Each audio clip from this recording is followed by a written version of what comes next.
Frozen shoulder is an inflammatory condition that causes inflammation on the inside of the joint lining of the shoulder and eventually leads to thickening and scarring of the shoulder capsule. We describe frozen shoulder as going through 3 stages. The first stage is predominated by pain, and that's usually because of the inflammation inside the shoulder. It then progresses on to the second phase, where there's pain and stiffness. And the stiffness is caused by the scarring and thickening of the joint capsule, as well as by muscle spasm from the pain. Eventually the pain goes away and the stiffness takes a longer time to settle and improve.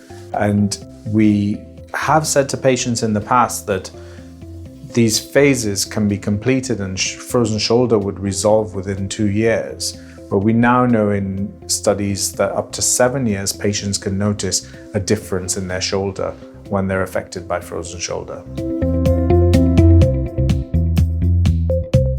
Most of the time, frozen shoulder doesn't have a specific cause. So it's not usually affected by an injury or certain sports or types of work. Frozen shoulder most commonly affects people in middle age, from about 40 to the age of 65. And women are affected more than men. While diabetics get a more aggressive form of disease, most of my patients with frozen shoulder are actually not diabetic.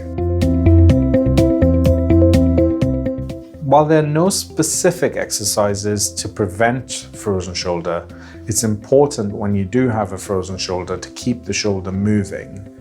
I usually recommend that patients try to do all their activities of daily living and not to favor the affected arm. If the shoulder's getting stiffer, then you can use things like warm compresses or the shower, and you can try to walk the arm along the wall out to the side or up in the air to try to help to keep movement. But often, if patients are losing movement rapidly, I'd refer them to a physiotherapist to try to prevent them losing further range of motion. How we manage frozen shoulder depends on the phase that the patient's in. If it's in the very early phase where pain is predominating but they have full movement, over-the-counter drugs like anti-inflammatory drugs can try to help with some of the inflammatory symptoms and pain. If over-the-counter medication don't help with the pain, then an intra-articular steroid injection can help relieve symptoms in at least half of patients, and that would be all they need to help them start to recover from this.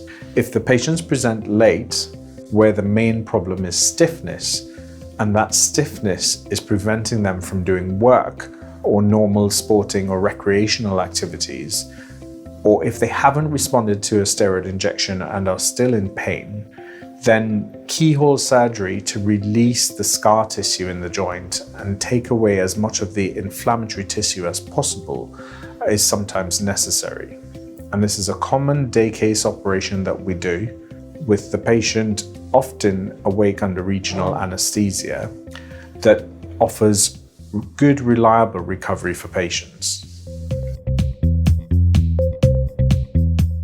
Surgery isn't always necessary for frozen shoulder. If the disease is caught early enough, then a simple steroid injection may be all the patient needs. The steroid injection must be done into the joint. If patients don't respond well to a steroid injection, or if they present later with the disease where the main problem is stiffness, then surgery is often needed, and this is usually done as a keyhole day case procedure, often awake under regional anesthesia, and the goal of surgery is to take away as much of the inflammation and scar tissue as possible to free up the joint.